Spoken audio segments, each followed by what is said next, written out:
Investigaciones SIUC y y de los grupos de investigación Educación, Cultura Política y Educación Infantil, Pedagogía y Contextos. Les damos la bienvenida a esta conferencia que abre esta tercera jornada. Hemos tenido 2 días de un trabajo maravilloso. En la primera jornada nos acompañó Fanuel Anán Díaz, con una conferencia que recorrió 5 clásicos de la literatura infantil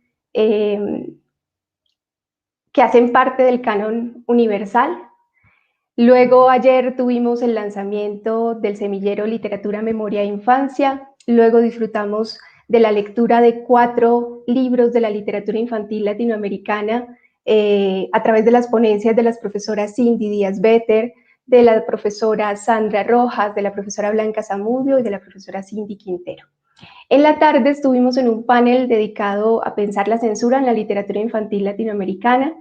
Más adelante tuvimos nuestra primera sesión de taller, de este taller dedicado a mirar la experiencia lectora y la autobiografía literaria. Y finalmente tuvimos un maravilloso café literario junto con el autor e ilustrador colombiano Diego Fernando, conocido en el mundo editorial como Pipacho. Hoy tenemos una jornada también alimentada por estos espacios como el café literario, el taller, y vamos a iniciar con la conferencia Infancia, Lectura, Escritura y Políticas Públicas.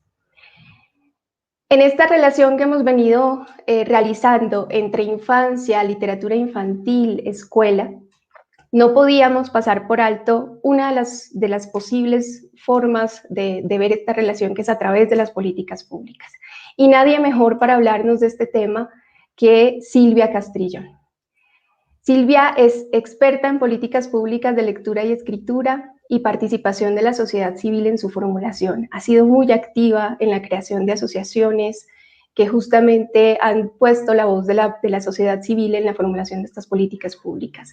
Silvia tiene una amplísima experiencia en la concepción, dirección y gestión de planes, programas, proyectos y campañas en el campo del fomento del libro y de la lectura y de las bibliotecas públicas escolares. Silvia ha desarrollado estudios e investigaciones en el campo de las políticas públicas de acceso a la cultura escrita, bibliotecas públicas y escolares, el libro, la lectura, la literatura infantil y juvenil. Es una absoluta conocedora de la literatura infantil y juvenil en Iberoamérica, su creación, su ilustración y su edición. Actualmente es presidenta de la Asociación Colombiana de Literatura Infantil y Juvenil ACLIC y es directora de la colección Frontera Ensayo de la ya internacionalmente reconocida editorial Babel. Silvia, bienvenida a la Universidad Pedagógica Nacional, y es una bienvenida de vuelta porque además Silvia fue directora del Departamento de Bellas Artes de la Universidad Pedagógica entre 1983 y 1984, ¿verdad, Silvia? Así es. Lo iba a recordar porque pensé que lo había olvidado. Sí. Por supuesto que no. Bueno, Carol, muchísimas gracias. Muchas gracias a Carol y muchas gracias a la Universidad Pedagógica, a donde pienso regresar. Yo estoy, pues me tocaron las puertas, pero yo también quiero tocar las puertas de la universidad porque creo que la formación de los docentes es fundamental en este campo. O sea, nada se puede hacer sin una formación sólida para los docentes. Una formación que recupere aspectos que se han perdido de todas maneras en la universidad en general, en la educación en general, que se ha vuelto muy pragmática, muy utilitarista y se han dejado de lado muchos temas que ameritan más espacio, más tiempo, más reflexión, reflexión más profunda, más discusión, que es todo lo que tiene que ver con el aspecto teórico de la formación del docente. Bueno, quiero agradecer esto, pues, y esto que acabo de decir, que sean mis palabras de agradecimiento.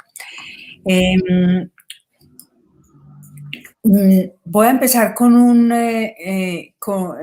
epígrafe que tal vez es un poco desesperanzador, pero yo no pienso así, pero es tomado de un libro de un brasileño que se llama Rogério Pereira, y él dice, la infancia es el libro se llama En la oscuridad mañana, y él dice, la infancia es una batalla perdida. Y también con una frase de Gabriel García Márquez, que dice, una educación desde la cuna hasta la tumba, inconforme y reflexiva, que nos inspire un nuevo modo de pensar y que nos incite a descubrir quiénes somos en una sociedad que se quiera más a sí misma. A mí esto me parece que es como una frase que sintetiza los propósitos de la educación.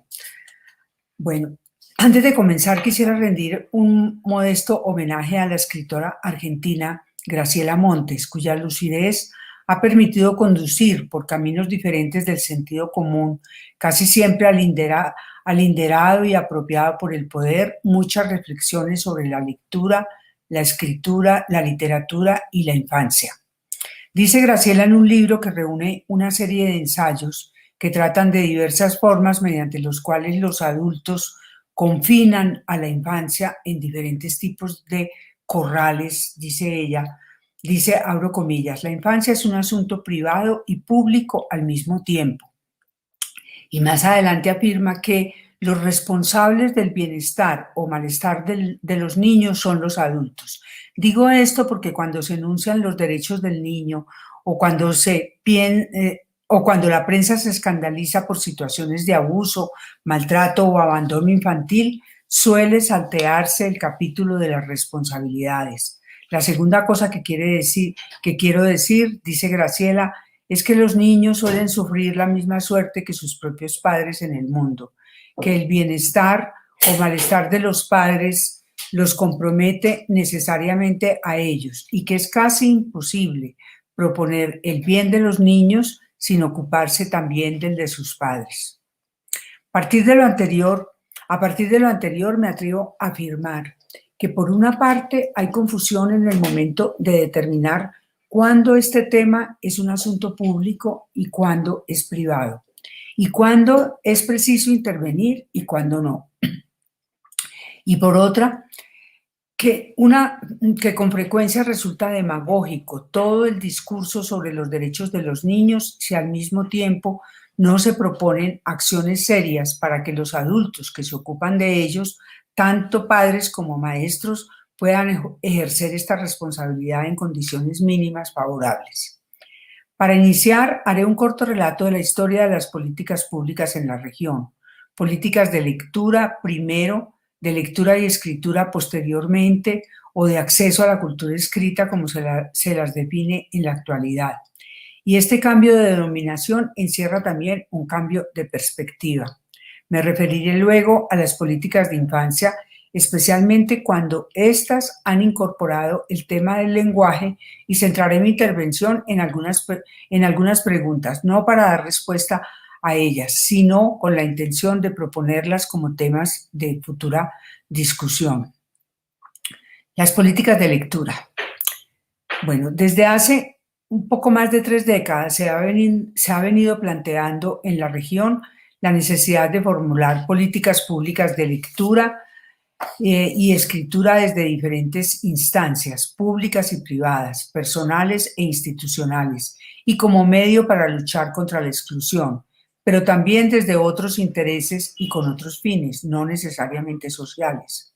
En el año de 1992, el CERLALC, Centro para el Fomento del Libro en América Latina y el Caribe, convocó la Reunión Internacional de Políticas Nacionales de Lectura para América Latina y el Caribe, que se realizó en Río de Janeiro, en donde, a partir de 4 principios básicos, la valoración de la lectura, su democratización, la diversidad cultural y la productividad, se presentó a los gobiernos la primera propuesta que pretendía que la lectura fuera objeto de política pública en los países de la región. Pasaron 12 años desde esta primera intención y el tema de las políticas públicas se actualizó como mecanismo para dar solución a grandes problemas de analfabetismo y de iletrismo, perdonen el neologismo, condiciones que empezaron a ser preocupación de las políticas públicas, de las políticas educativas, pues se consideraban el analfabetismo un lastre para el desarrollo. Por otra parte, los sectores de la producción del libro, especialmente del libro didáctico, el libro de texto, alentaron con el CERLAL a la cabeza esta formulación debido a la debilidad del mercado del libro en los países de la región. En septiembre de 2004, en cumplimiento del mandato de los jefes de Estado reunidos en el 2003 en la 13ª Cumbre Iberoamericana en Santa Cruz de la Sierra, Bolivia, el CERLALC y la OEI convocaron de nuevo 2 reuniones, una primera de expertos para formular una agenda de políticas públicas de lectura y escritura para la región y una segunda de representantes de planes nacionales de lectura para confrontar esta agenda con las realidades de los planes y los programas de cada país. Por esos mismos años, el CERLAL intentó sin éxito que la Cancillería colombiana presentara ante la Asamblea de la UNESCO la propuesta de incorporar a la Carta de los Derechos Humanos el derecho a la cultura escrita.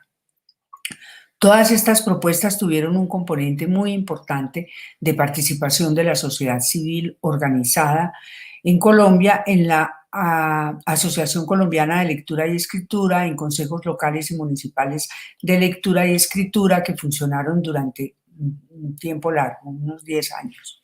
Desafortunadamente, estas iniciativas no siempre han tenido la continuidad necesaria, debido justamente a que estas políticas no han terminado por formularse.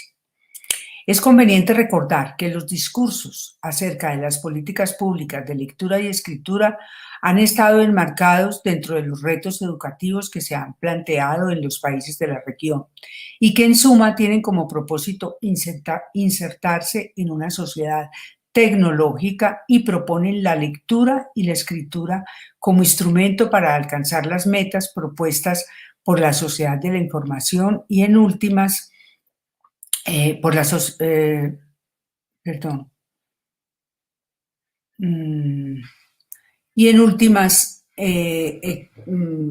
de la información, que en últimas no es otra que la sociedad de consumo. De acuerdo con estos discursos, la productividad y la competitividad en los mercados mundiales serían logrados mediante una educación de calidad, con lo cual se alcanzarían niveles deseables de democracia y de justicia social. Y en ello la lectura y la escritura parece ser que todavía tienen un lugar. Estos presupuestos se constituyen ya constituyen un consenso en la sociedad. Consenso, por supuesto, fabricado por el poder a través de todas sus instituciones, incluida la escuela. Se puede comprender, sin embargo, que este es un campo problemático y que es preciso poner en duda y discutir estos consensos en lugar de adherirse previamente a ellos de manera pasiva. El segundo tema que trataré es el de cómo se empiezan a incorporar dentro de las políticas de infancia asuntos relacionados con la lectura y la escritura. Pero antes quisiera llamar la atención acerca de un punto: la fragmentación de la sociedad en el momento de formular políticas y de evaluarlas. Ya los países de la región han formulado políticas para la primera infancia, para la mujer, para las poblaciones en condiciones de discapacidad, para algunas poblaciones especiales, muchas veces sin establecer relaciones entre unas poblaciones y otras. No se trata de negar la necesidad de hacer justicia con sectores olvidados por la sociedad que requieren una atención especial.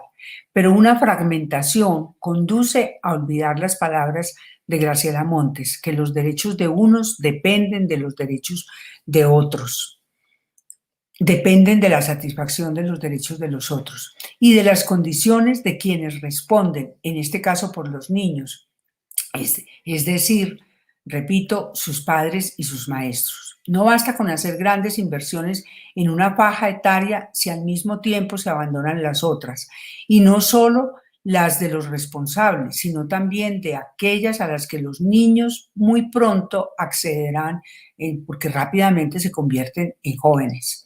Las políticas públicas para estas poblaciones, en muchos casos, están amparadas en discursos técnicos despojados de una postura política. Por más que la política esté focalizada hacia los más pobres y que reconozca la diferencia y la diversidad, son discursos que no tienen el propósito decidido de hacer justicia ni de buscar una sociedad más equitativa. Veamos entonces sobre las políticas de infancia. Desde hace un tiempo, más de una década, se empezó a plantear el desafío de invertir en la primera infancia con planteamientos que no surgieron de consideraciones fundamentadas en estudios psicológicos, pedagógicos, sociales o culturales sobre la infancia, sino por presiones surgidas de la macroeconomía.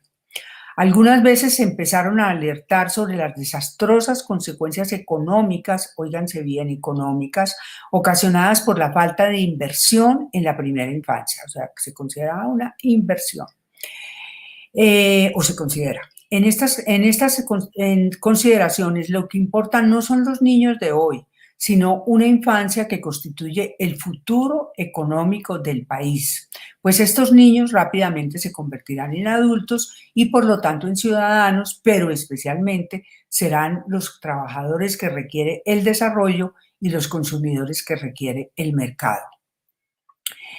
En un documento para la formulación de políticas públicas sobre lectura para la primera infancia, elaborado por el CERLALC, Yolanda Reyes afirma que de la lectura de los documentos previos reunidos por el Instituto Colombiano de Bienestar Familiar, institución que se ocupa de las políticas de primera infancia, se deducen los, abro comillas, beneficios que genera la inversión en atención y desarrollo de la primera infancia como periodo básico de la vida e incluso como un ahorro futuro en términos de prevención. Nótese bien los términos inversión, beneficio, ahorro, no son gratuitos. Tampoco es gratuito que haya sido un premio Nobel de la economía el profesor de la Universidad de Chicago, James Heckman, quien haya llamado la atención sobre la necesidad de invertir en salud y educación para la primera infancia, con miras a buscar posteriores beneficios económicos. Es corriente encontrar argumentos utilitarios pragmáticos de esta naturaleza para ajustar la inversión, lo digo entre comillas, en primera infancia. Que la lectura y la primera infancia sean preocupación de los economistas y de los estudios macro y microeconómicos solo indican que ellas pueden ser eficaces a la rentabilidad y a la ganancia, especialmente un tipo de lectura, pero ello sería materia de otra discusión para otro seminario. Sin embargo, son bienvenidas todas estas propuestas si añadimos a ellas que los niños son sujeto de derecho en su misma condición de niños, en el presente, y que sería preciso trascender las propuestas económicas y pragmáticas dadas por las perspectivas desarrollistas de estas políticas, que uno de los derechos de los niños es el acceso libre a una herencia cultural y simbólica que les pertenece, y es por ello, entre muchas otras cosas, que tienen derecho a la lectura, a la escritura y a los libros. Por la misma razón hay que hacer justicia al trabajo de Yolanda, quien también advierte de manera cuidadosa sobre las consecuencias desastrosas para los niños que no cuentan con una atención adecuada desde los primeros días de su vida y en especial sobre los efectos negativos en niños desprovistos de ambientes ricos en manifestaciones lingüísticas y culturales que les permiten construir su universo simbólico. Ya lo decía la investigadora argentina Delia Lerner refiriéndose de manera concreta a las posibilidades de acceso a la cultura escrita por parte de amplios sectores de la población. Decía Delia, comillas, la lectura se hereda como se hereda un patrimonio familiar. Igualmente, este ha sido tema central de la obra de los sociólogos franceses Pierre Bourdieu y Bernard Lahire, quienes me parecen referentes obligados para esta discusión. El texto de Yolanda Reyes destaca apartes de otro documento elaborado por Frances Mustard, publicado por el ISBF, en donde se señala, abro comillas, cómo las experiencias no estimulantes y pobres del medio ambiente durante la primera infancia pueden incidir en la pobreza de habilidades verbales y matemáticas, lo mismo que generar problemas físicos y mentales en la vida adulta. Cierro comillas. Sin embargo, este tipo de afirmaciones son controvertidas por estudiosos, por estudios realizados, entre otros, uno de ellos, el de la profesora de la Universidad de Sao Paulo, Sandra Mireya Sawayá, quien, a partir de serias investigaciones suyas y de psicólogos brasileños, afirma que estos planteamientos han sido factor de discriminación escolar en la medida en que los niños de clases populares demuestran grandes habilidades para resolver problemas que la vida les plantea, pero que no tienen el mismo desempeño cuando se trata de ejercicios matemáticos o lingüísticos que la escuela les propone. La profesora Sawaya afirma que abro comillas, la lectura crea situaciones artificiales, las cuales pueden, la lectura no, la escuela. La escuela crea situaciones artificiales, las cuales pueden constituir un obstáculo para el raciocinio de los niños. La interacción profesor-alumno, marcada históricamente por situaciones de desigualdad y relaciones de poder, impide o inhibe la capacidad de los niños de clases populares para expresarse plenamente. Así, las supuestas deficiencias o desfases lingüísticos deducidos de la situación de comunicación profesor-alumno, tenidas como pruebas de incapacidad de abstracción por parte de los niños de las clases populares, son en verdad el resultado de las formas restrictivas y de las fuerzas inhibidoras de las interacciones verbales en el ambiente escolar. Cierro comillas. Para otra estudiosa francesa, Laurence Lantan, una persona cuyas investigaciones sobre la adquisición y el funcionamiento del lenguaje hicieron historia en Francia y siguen siendo no solamente válidas, sino también en algunos aspectos muy actuales, no hay fatalidad sociocultural en el iletrismo. La cultura escrita no es la exclusividad de las clases acomodadas que se pueden codear familiarmente con el objeto libro. Esta cultura puede ser aportada por la escuela maternal a todos los públicos. Lo anterior nos lleva a pensar que nuevamente en este caso es preciso poner en cuestión aparentes consensos que eventualmente conducen a nuevas formas de estigmatización y discriminación supuestamente compasivas. Por ello sería preciso plantearse que no basta mirar el conjunto de realidades sociales y trabajar exclusivamente sobre ellas, sino que es preciso además estudiar el funcionamiento de la escuela. El tránsito de la escuela maternal a la escuela formal es un tránsito traumático, más aún si la institución preescolar tiene una real preocupación por mantener ambientes significativos y estimulantes y debe prever que en este tránsito con frecuencia se pierden los esfuerzos realizados en los primeros años, ya posteriores en la escuela. Me gustaría, para finalizar esta parte sobre las políticas públicas de infancia, atinentes al tema del lenguaje, la lectura y la escritura, reproducir algunas de las recomendaciones generales basadas en el análisis de experiencias que Yolanda Reyes propone en el documento para políticas públicas citado anteriormente. Ella dice, primero, recomendaciones. Primero, interdisciplinariedad y diálogo de saberes, trabajo en equipo y a largo plazo, y establecimiento de alianzas institucionales. Segundo, inserción del tema en contextos políticos amplios, articulados con educación y cultura. Tercero, mecanismos para lograr que las instituciones de todo género a cargo de los niños se apropien de los lineamientos de política.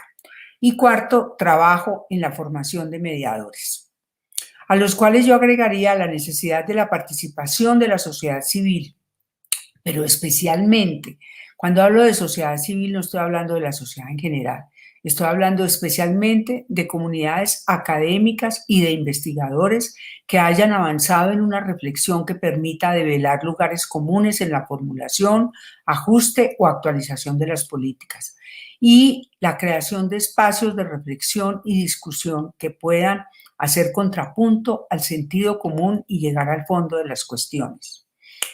Hemos visto hasta el momento algunas generalidades acerca de las políticas públicas de lectura y escritura para la infancia. Quisiera ahora entrar en algunas particularidades que aparecen con frecuencia en las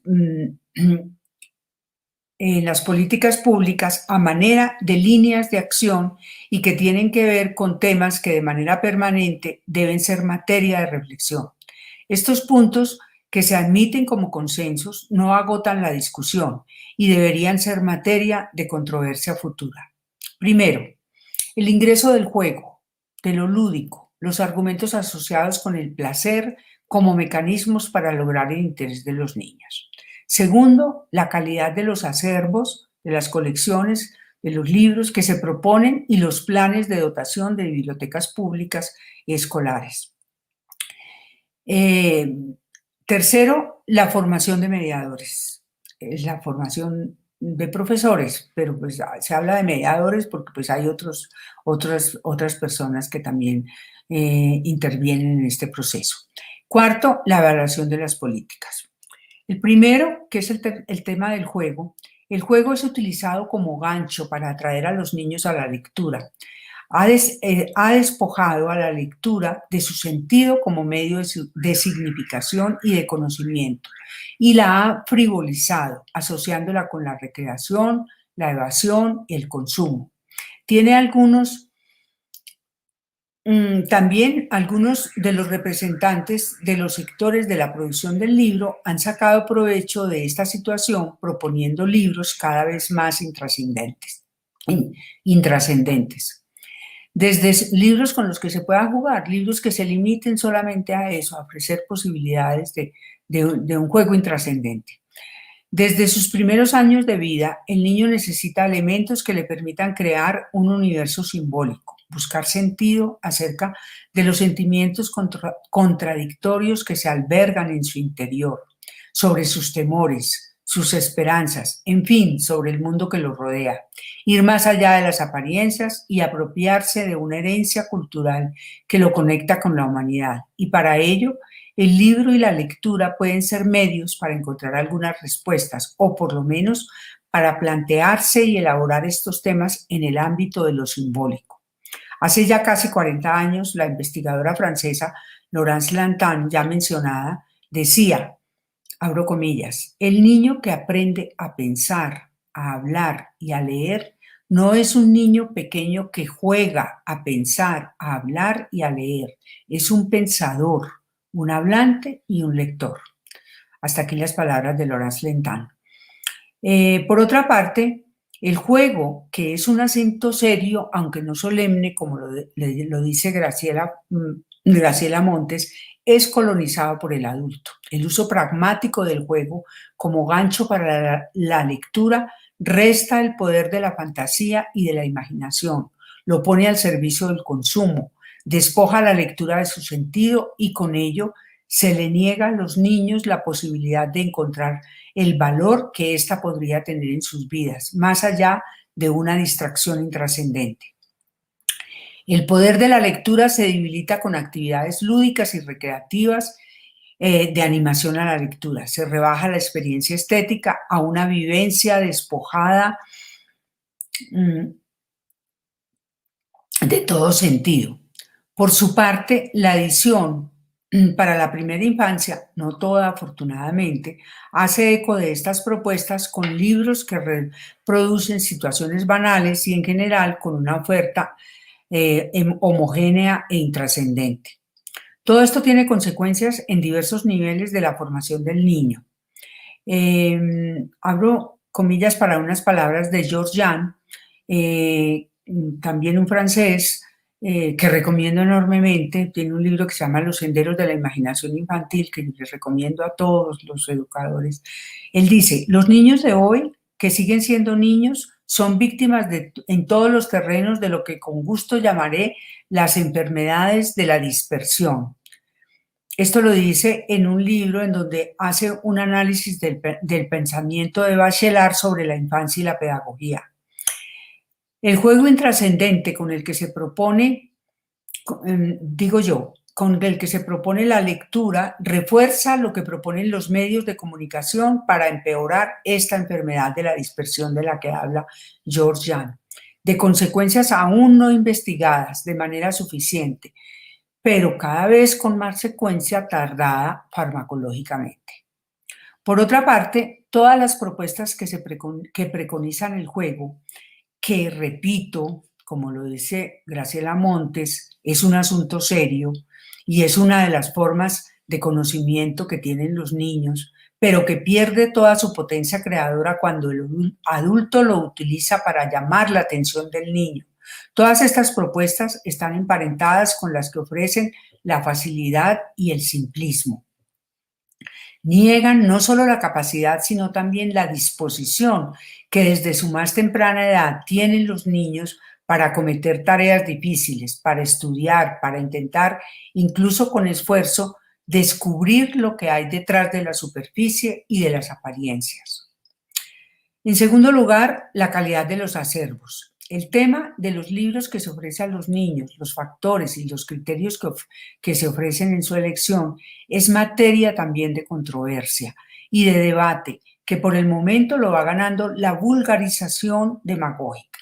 Es corriente que en las elecciones hechas a nivel institucional o para dotaciones en planes gubernamentales de lectura prevalezcan orientaciones derivadas de las concepciones asociadas con la lectura como diversión, con la idea de que hay que ofrecer al niño lo que él quiere, no asustarlo con temas o tratamientos que se consideren difíciles, concepciones que desprecian su capacidad de comprensión, de apropiación de lo simbólico, de raciocinio y de reflexión por parte del niño. Pero al mismo tiempo se establecen controles cuando, por ejemplo, se habla de que ni demasiado fantásticos ni demasiado ajenos a su realidad cotidiana o libros políticamente correctos. Estos controles determinan que las elecciones que se adquieren para dotaciones a niveles nacionales, regionales y locales sean excesivamente reducidas, privando a los niños de una oferta de calidad más amplia y variada. Hay miles de formas de boicotear el acceso de los niños y los libros a los libros de calidad, a libros que dejan huella, que provocan una real y significativa experiencia de lectura y que en últimas proponen algo interesante. Y una de las formas es ofreciéndoles libros inocuos, desprovistos de valor. Dice George Jean, ya citado, en el libro citado, dice, abro comillas, los errores más comunes cometidos con respecto a la infancia y a los niños provienen de los adultos que poseen una representación mítica del niño, según la cual este sería un adulto simplificado o, en cierto modo, elemental. George afirma que Bachelard piensa que esta concepción bloquea en el niño el desarrollo de sus verdaderas capacidades de razonamientos complejos. Y más adelante se refiere concretamente a los libros de baja calidad que se ofrecen a los niños, dice George Jean. Nunca se había escrito tantos cuentos destinados a la infancia, pero al mismo tiempo reconoce que la buena literatura es la que provoca la imaginación. Bueno, en tercer lugar, la formación de los mediadores. Por lo general, la formación de mediadores en el campo de la lectura y la escritura, y en este caso nos referimos a todos los profesionales a cargo de los niños, se limita a resolver las preguntas que ellos se hacen sobre el cómo hacer, en cursos y talleres que se llevan a cabo por fuera de la educación formal a los maestros generalmente. ¿no? El tema del tallerismo para la formación de los maestros ha sido bastante serio en el país. Son pocos los planes de estudio para la formación de los maestros y de los bibliotecarios que incorporen una reflexión seria y a fondo sobre temas asociados con la lectura y la escritura, la cultura escrita, la literatura infantil, encarados desde perspectivas históricas, sociales, políticas y antropológicas. Por lo general, la formación de este campo se reduce a las asignaturas asociadas a la didáctica de la lengua. Pero no quiero detenerme en este tema, ustedes lo conocen mejor, además hay excepciones, se han empezado a incorporar temas relacionados con la literatura infantil y juvenil, a mi modo de ver, menos de lo que es necesario y tal vez con menos profundidad, pero sí en algunas partes ya se está empezando a hacer muy bien. La prueba de esto es este evento, que es producto de un trabajo que ya se está haciendo al interior de la universidad. A lo que sí quisiera referirme es a los pocos espacios que los docentes y bibliotecarios y otros profesionales a cargo de los niños tienen para hacer una reflexión permanente sobre su práctica. Estos profesionales conocen bien su práctica, pero necesitan someterla a una mirada externa que propicie el distanciamiento o extrañamiento en términos de la dramaturgia brechtiana de Bertolt Brecht, que planteaba el efecto de distanciamiento, que es una toma de distancia de la que tenía que ser el actor frente al personaje que está interpretando, y esa toma de conciencia, esa toma de distancia le da posibilidades de criticar a su propio personaje. Esta figura me parece muy adecuada para la mirada que tiene que hacer sobre sí mismo el maestro. Una mirada externa que además lleve consigo la teoría, que tampoco los maestros desconocen, pero que, repito, no cuentan con las condiciones que les permita liberarse de las modas que rigen la circulación de la teoría en la academia, apropiarse de la teoría críticamente, tener con ella un contacto más profundo y, sobre todo, hacer uso de la teoría para someter su experiencia a la observación y entender mejor los objetivos de su trabajo y verificar con sus prácticas, verificar si sus prácticas son realmente provocadoras y estimulantes para los niños y les proporcionan ocasiones de encontrar sentido para la lectura y la escritura y apropiarse de ellas. La mayoría de estos profesionales no se hacen preguntas como ¿por qué leer? ¿Qué significación tiene la lectura en la sociedad actual? ¿Qué es enseñar a leer y escribir? ¿Por qué y para qué las instituciones a cargo de los niños deben propiciar encuentros significativos con la lectura? ¿Qué importancia tiene elegir buenos libros? Y otras orientadas a entender mejor el por qué y el para qué de la lectura en un contexto histórico y social, por encima del cómo. Por último, punto cuarto, el de la evaluación de las políticas. Por lo general, la evaluación que se hace a las políticas cuando se hace se ha limitado a aspectos cuantitativos. Con frecuencia se hacen evaluaciones mediante encuestas muy generales, que además no incluyen, las encuestas que se hacen en Colombia, por ejemplo, no incluyen a los niños menores de 6 años, pues se consideran que estos no son sujetos de lectura y escritura y no tienen todavía nada que ver con los libros. Por lo menos nada que amerite ser tenido en cuenta en las estadísticas. En estas encuestas, el objeto central es el libro leído por habitante por año, dejando de lado las relaciones que los sujetos hacen con ese objeto.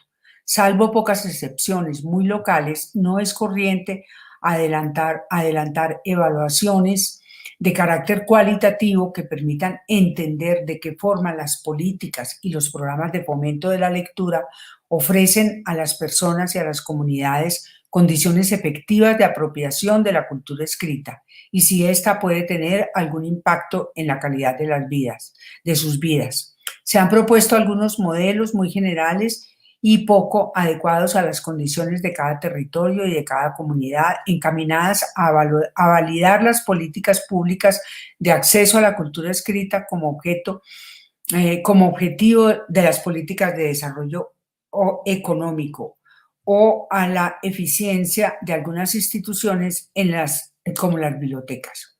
Sería preciso superar los marcos de una evaluación técnica y asumirla como un asunto ético y político, en la medida en que en ello están implicadas cuestiones que tienen que ver con la justicia social, con la transformación de condiciones de desigualdad y con una verdadera democracia. Para finalizar y a tema de conclusión, pongo a consideración de ustedes algunos puntos. Primero, proponer un debate de largo aliento acerca de las políticas públicas de lectura y escritura y las políticas de infancia. Debate que ponga en cuestión una serie de lugares comunes y preconceptos sobre la lectura, la escritura y los niños, y que no se limite al análisis y al cuestionamiento de las políticas de primera infancia, sino que incorpore también otras políticas educativas, culturales y sociales, que afecten todo lo que se hace para los primeros años. Es decir, insertar este debate en un debate político más amplio. Sería conveniente que todos los interesados participemos de lo que actualmente se está haciendo en algunas entidades del sector público encabezadas por el Ministerio de Educación, con la participación del Instituto Colombiano de Bienestar Familiar y con la asesoría del CERLAL, para formular una política de lectura y escritura que también atañe y de manera muy impactante los intereses de la primera infancia. Segundo, involucrar en este debate la participación ciudadana. Entonces, hacer estos grupos de estudio, estos grupos de reflexión de todas las personas interesadas, de los profesores de las facultades, y que incorporar en ellas a los investigadores, a las personas conocedoras del tema, pero también llamar a una participación más amplia. Tercero, conformar equipos interdisciplinarios, grupos de estudio y construcción de conocimiento, grupos que asuman la valoración de prácticas sin excluir la mirada crítica aportada por la teoría, grupos que además adopten la costumbre de leer y discutir los libros que se ofrecen a los niños. Bueno, hasta aquí mis palabras. Esto era lo que yo quería compartir con ustedes. Me gustaría que hubiera una discusión, no dejar esto para el aquí y el ahora, sino que esto sea el comienzo de una discusión a largo plazo. Claro que sí, Silvia, y esperamos que podamos abrir todos los espacios necesarios en la Universidad Pedagógica para seguir dialogando contigo y para seguir conversando sobre estos temas. Este recorrido que nos haces, que es a la vez un diagnóstico del estado de la cuestión sobre las políticas de lectura, de infancia, y también, digamos, de las problemáticas que observas en estos escenarios que nos planteas, el juego, la calidad de los acervos, la formación de los mediadores y el problema de la evaluación de las políticas públicas, yo creo que nos plantean un escenario muy rico para seguir ampliando las discusiones que hemos venido adelantando estos días. Es evidente con esto que nos presentas que esta relación que estamos mirando, que hemos venido mirando en torno a la literatura, la infancia y la escuela, pasa, por supuesto, por la mirada a la política pública y por un marco amplio en el que se inscribe esto que nos presentas de las políticas de la lectura y las políticas sobre la infancia. Quisiera, mientras continuamos comentando tu conferencia, recordarles a quienes están conectados que pueden realizar sus preguntas a través del chat, que intentaremos transmitirlas a Silvia también en los minutos que nos quedan para discutir. Silvia, tú al inicio de tu presentación nos planteabas que en la construcción de las políticas públicas hay otros fines que no son exclusivamente los fines sociales. Y en ese recorrido nos mostraste cómo el mercado, pero no solamente el mercado, sino también un modelo de sociedad, ¿cierto? Atraviesa toda la construcción de la política pública. Me gustaría que nos conversaras un poquito más sobre esos fines, ¿cierto? Esos otros fines que atraviesan, que no son los fines exclusivamente sociales, y cómo la participación de la sociedad civil, que ha estado representada en buena parte pues, por las asociaciones y por las instituciones a las que tú has estado vinculada, cómo ha hecho de alguna forma resistencia a esos otros fines de esa participación ciudadana en la construcción de la política pública. Bueno, mira, Carol, tú haces una distinción entre el mercado y el modelo de sociedad que tenemos. Y realmente el modelo de sociedad que tenemos es una sociedad de mercado. Es una sociedad en donde lo más importante es lo que se compra y lo que se vende. La reactivación de la economía, por ejemplo, ahora en la pandemia, se hace vía consumo, ¿no? Los días sin IVA son un ejemplo excelente de eso. Pero además, por ejemplo, yo no sé, los que estamos pensionados con colpensiones, yo me desperté ayer con una sorpresa agradable y es que ya nos pagaron la prima a los pensionados. Y yo digo, pero ¿cómo así? La prima de diciembre. Entonces, pues no tiene otra razón de ser, sino de que tenemos que salir a gastárnosla rápido y ese es el modelo.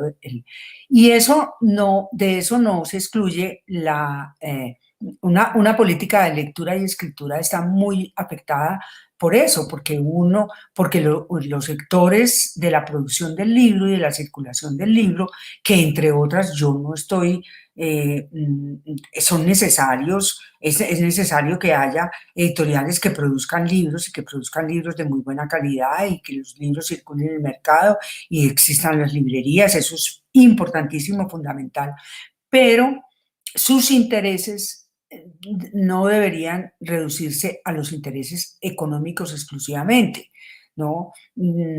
Cuando, por ejemplo, hay una ley del libro que exime a los editores de su impuesto a la renta, no es para que los editores ganen más, es para que el libro sea más barato, obviamente, pues es lo que uno esperaría.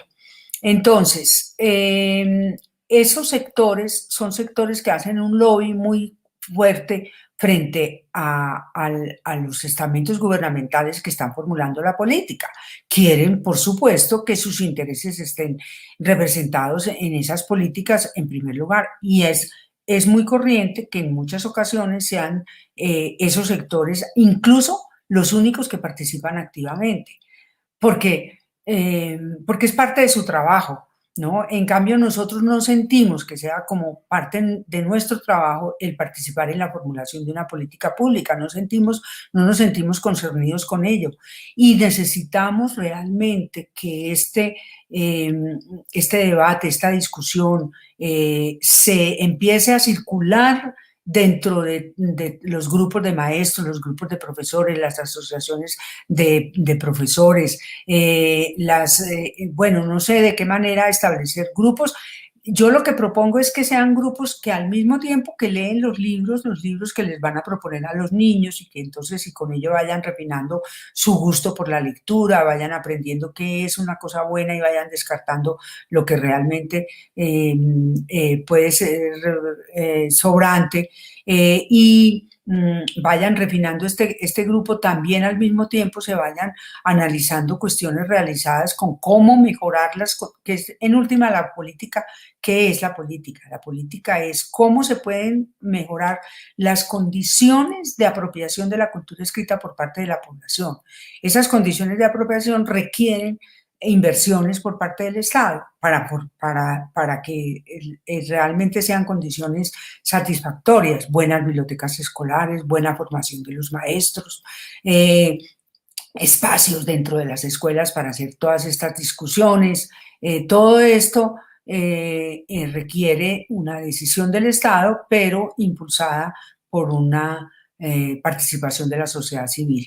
Y la única forma en que la sociedad civil puede participar es participando en grupos de estudio, en asociaciones ya existentes, en asociaciones gremiales, todas estas cosas, incorporando esta discusión en esas asociaciones. A mí me parece importantísimo, por ejemplo, que las asociaciones de docentes de toda índole incorporen la discusión sobre las políticas públicas y la forma como, y ahí se vería la manera de cómo incidir en las decisiones del Estado. De acuerdo, Silvia. También mencionaste a lo largo de la ponencia, o bueno, en un punto te detuviste en decir, la sociedad, la educación está volcándose a formar a los niños, futuros ciudadanos, para que hagan parte de la sociedad de la información, y también dices que no es otra cosa que la sociedad de mercado. ¿Por qué no nos amplías un poquito más esa idea también? A ver, es que lo que yo digo es que hay dos caballitos de batalla. Dice la formación de la sociedad de la información y la sociedad del conocimiento. Y todos estamos empeñados en eso. Y realmente la sociedad de la información, la información es un bien privado, que debería ser un bien público, pero está en manos privadas. Y la información también se compra y también se vende. Y tener acceso a la información requiere también tener recursos para tener acceso a la información. O sea, que no es de verdad que la sociedad de la información sea una sociedad en donde todo el mundo tiene no solamente acceso a ella, sino posibilidades también de criticarla, de analizarla, de rechazar información falsa, y de producirla y de que circule abiertamente dentro de la sociedad. La información no circula, es un bien de consumo, es una mercancía, ¿no? Lo mismo que el conocimiento tampoco está el conocimiento a la mano de todo el mundo.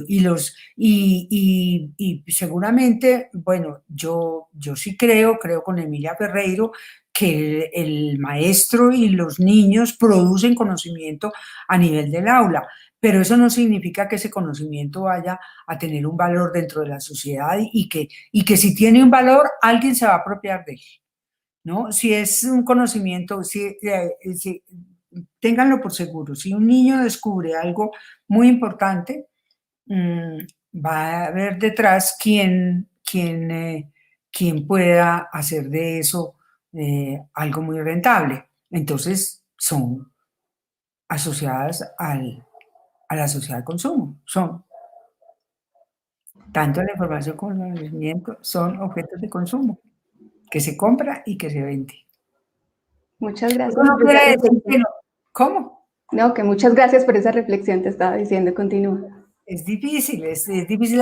Ahora, obviamente que eso no nos puede hacer renunciar a nosotros como educadores a tratar de que los niños se apropien de ese conocimiento y crean conocimiento, ¿no? Formarlos como creadores del conocimiento es además empezar a romper un poco el monopolio de la creación del conocimiento. De acuerdo. Silvia, vamos a recoger algunas de las preguntas que tenemos en el chat. La profesora Jamie Cárdenas Palermo, de la Facultad de Educación, te pregunta ¿en qué vía tenemos que priorizar el trabajo en el campo de la formación de profesionales de la educación? Ay, Dios, es que son muchas cosas. Yo creo que la formación de profesionales en la educación hay que enfatizar, fortalecer todo lo que es su formación teórica. Su formación teórica en el campo de la filosofía, la ética, la formación, la historia. Ay, miren, les voy a contar una cosa. Ay, sí, casi me muero de la tristeza. En estos días casi no me gusta, pero estaba oyendo el programa de RCN, las noticias por la mañana, y entonces llega la locutora y dice, bueno, entonces ahora vamos, porque es importante para nosotros, para el país, para nosotros, para nuestra audiencia, vamos a hacer historia, a recordar la historia. Tenemos que recordar la historia es muy importante. Y dice, bueno, entonces vamos a invitar a fulanito de tal que nos va a hablar de un hecho histórico. Entonces, dice el señor que entra, dijo, bueno, vamos a hacer una efeméride, la efeméride del lanzamiento del primer smartphone en el mundo. Entonces yo digo, miércoles, si la historia es eso, ¿no? El lanzamiento del smartphone, ¿no? Es un hecho histórico que nos va a transformar como sociedad. Pues sí, por supuesto que nos transformó como sociedad, pero no en el sentido que queremos. Entonces, bueno, pero vuelvo atrás. Eso es un paréntesis ahí. Tenía muchas ganas de contar esto en público porque me parece hasta donde nosotros se vuelve frívolo cualquier cosa.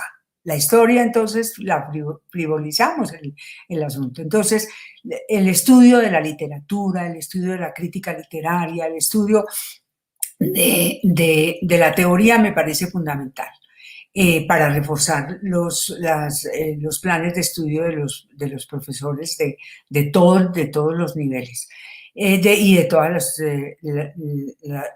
las carreras, de todos los temas. Pero también yo creo que hay que incorporar en los planes de estudio el tema de las políticas públicas. El tema de las políticas públicas a mí me parece que lo deberíamos conocer todas las personas que trabajamos con el tema de la cultura escrita, con el tema de leer, escribir, el leer y escribir. ¿Qué es la cultura escrita?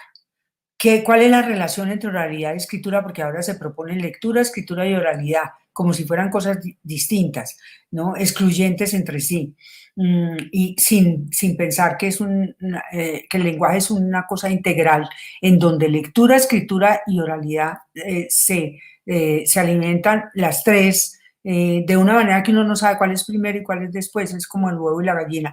Pero la cuestión es que estudiar eso. ¿Cuál es la lectura a la cual se le debe apostar a que se le inviertan dineros públicos? Porque pues puede haber una lectura de la que yo hablaba, una lectura recreativa, una lectura que no vaya más allá de pasar el tiempo libre en algún momento, que también es válida, pero que no requiere inversión de dineros públicos, ¿no? Porque ya la sociedad tiene sus medios de promover ese tipo de lectura hasta a través de los medios masivos de comunicación.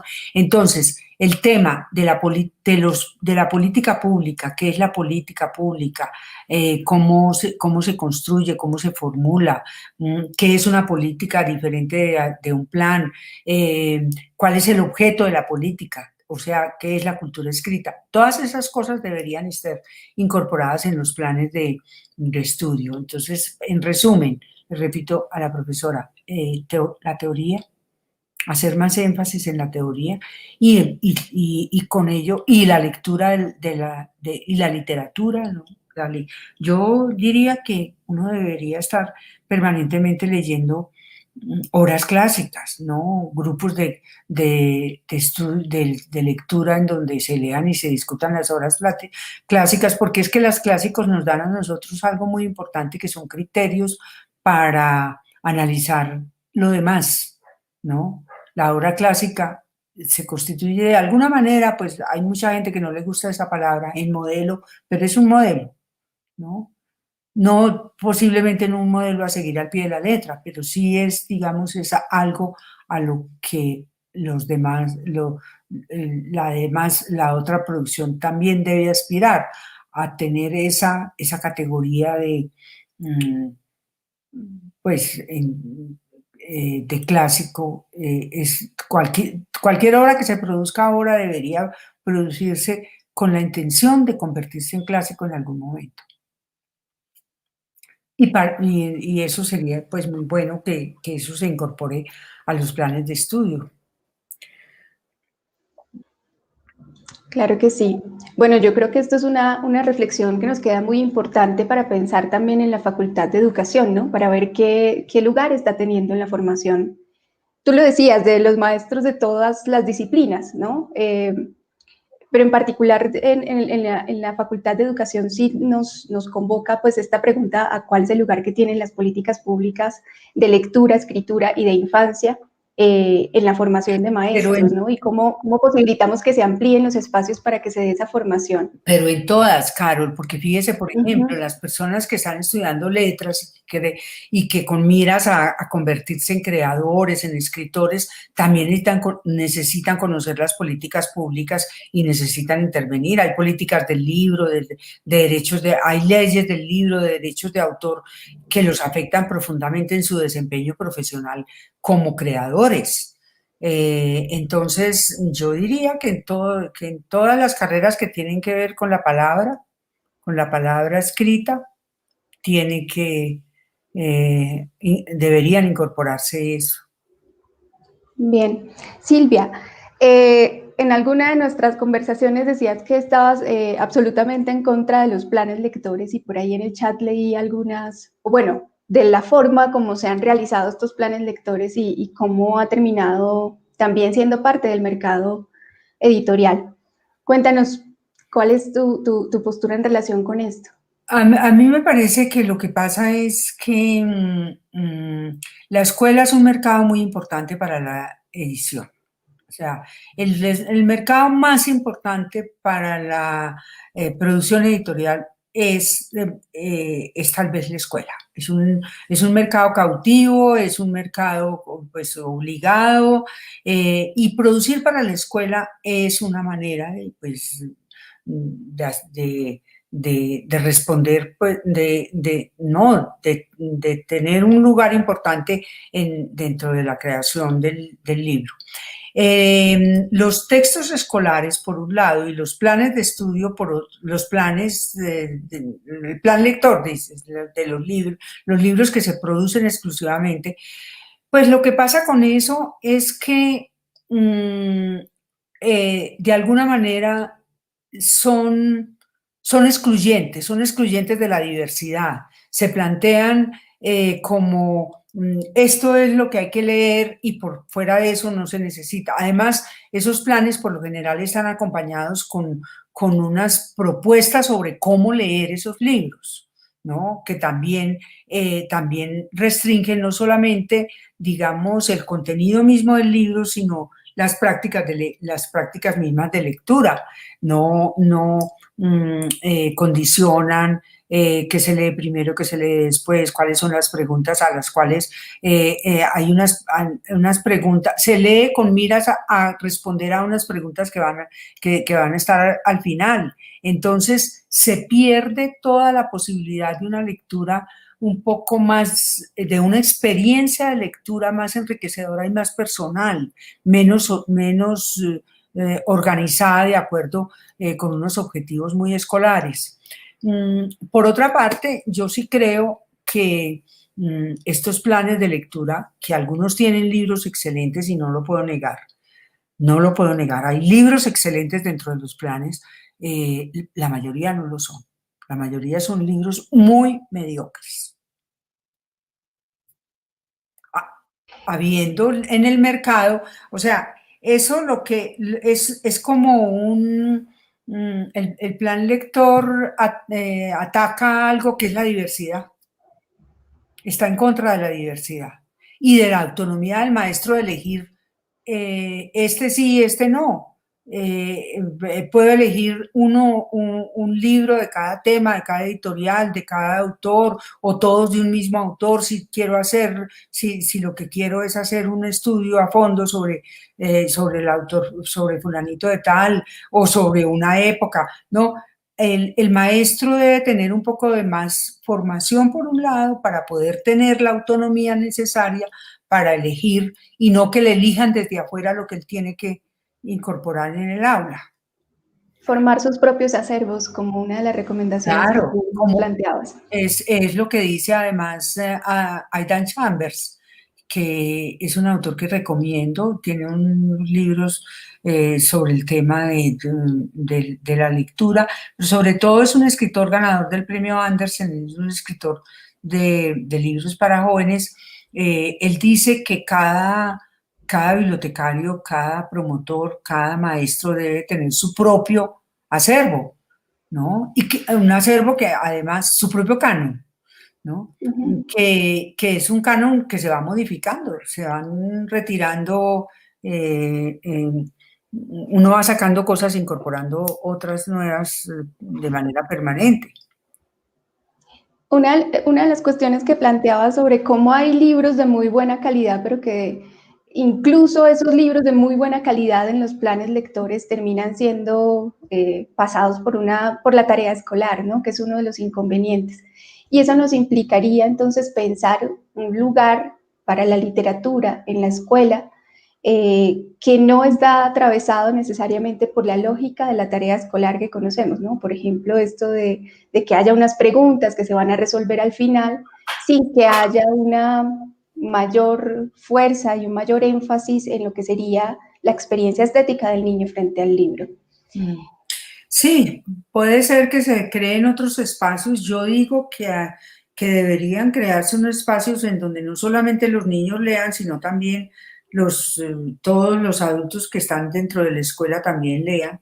Y sobre todo, para mí hay una cosa que es fundamental, que también implica la pregunta, o sea, también requiere de la pregunta, es la conversación. La conversación me parece que es la actividad, la práctica que debería instalarse a todo nivel, y la conversación a partir de una lectura. Yo acabo de hacer una conferencia para Fundalectura, para un programa de Libro al Viento, sobre la conversación y sobre esa práctica que de alguna manera se ha dejado de lado, ya casi no se conversa. Y la conversación requiere preguntas. O sea, la pregunta en sí no es, el problema no es el problema es el tipo de pregunta que se hace. El tipo de pregunta que es una pregunta o que da cuenta de la capacidad de la memoria para retener ciertas cosas que no son de fondo del contenido, o la pregunta que le permite a uno profundizar en la búsqueda de sentido dentro del libro, que vaya más allá de lo que el texto ofrece. O sea, que vaya hacia lo que el texto sugiere, pero no a lo que dijo el texto. De acuerdo, y sobre todo en esta lógica de la conversación, yo hago el ejercicio de preguntarles a mis estudiantes cuántas conversaciones tienen en el día, ¿no? Y algunos contestan, todo el tiempo estamos conversando. Pero cuando se plantea esta idea de que la conversación pasa por la fusión de horizontes de sentido, como lo plantea Gadamer, ahí la cosa disminuye considerablemente, ¿no? Y ya pasamos a pensar que seguramente las conversaciones no son tan abundantes y que necesitamos abrir esos espacios para continuar conversando. Silvia, en esta mirada de la infancia, en esta mirada más contemporánea en donde los niños se vuelven, estoy aquí intentando parafrasear y recoger algunas de las preguntas, en ese tipo de relaciones tan complejas que tenemos hoy con la infancia, ¿no? En donde les damos un lugar de cuidado, que a la vez es un lugar ambiguo, ¿verdad? Porque tú lo planteabas al principio, hablamos de las políticas de cuidado de la infancia, pero al mismo tiempo se nos olvidan estas responsabilidades que tenemos los adultos con los niños. Pero hay allí, digamos, una construcción de unos imaginarios en torno a lo que son los niños. ¿Tú crees que esta idea de la educación, esta obligación de transmitir estas herencias culturales y simbólicas se nos pierde de vista en esas formas de relación contemporánea con la infancia? Sí, yo creo que está mejor dicho, no lo hacemos de manera consciente, no nos damos cuenta de la importancia de eso. No estamos deliberadamente trabajando para esa apropiación de ese patrimonio simbólico, histórico, universal, bueno, que está expresado mediante la lengua escrita. No somos conscientes de eso. Por ejemplo, ¿en qué se traduce? En las elecciones que nosotros hacemos para proponerles a los niños que lean, o para nosotros leer en la clase.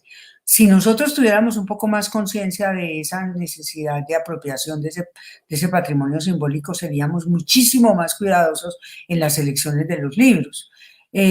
Voy a hablar, por ejemplo, a nivel de los profesores de literatura, a nivel de la secundaria. Uno a veces dice, ¿con qué criterio eligen este libro y después este sin ninguna... No sabe uno a qué le están apuntando, qué tienen en mente en el horizonte, ¿no? Sino que simplemente se les ocurrió que este libro lo acabo de leer y lo ofrezco. Entonces, es por eso, porque no se tiene una idea de la necesidad de esa apropiación de ese patrimonio. No sé si respondo con eso a la pregunta tuya. Sí, sí, sí, sí, de acuerdo, Silvia. ¿Y tú crees que tal vez de pronto en el escenario escolar eso podría estar mediado tal vez por un afán de transmitir, bueno, no pongámoslo no sé en qué términos ponerlo, de dar una lección, ¿no? Una lección sobre un valor, sobre la responsabilidad, sobre la amistad, sobre la solidaridad, y pierde de vista un poco lo que estaría de Sí, fondo ahí en la herencia cultural. lo que ocurre, que entonces se utiliza la literatura de manera muy instrumental y no con miras a esa cuestión que va más allá de ese pragmatismo, de esa inmediatez. Sí, de acuerdo. En ese sentido, quisiera hacerte la última pregunta que la hace Milena Rojas.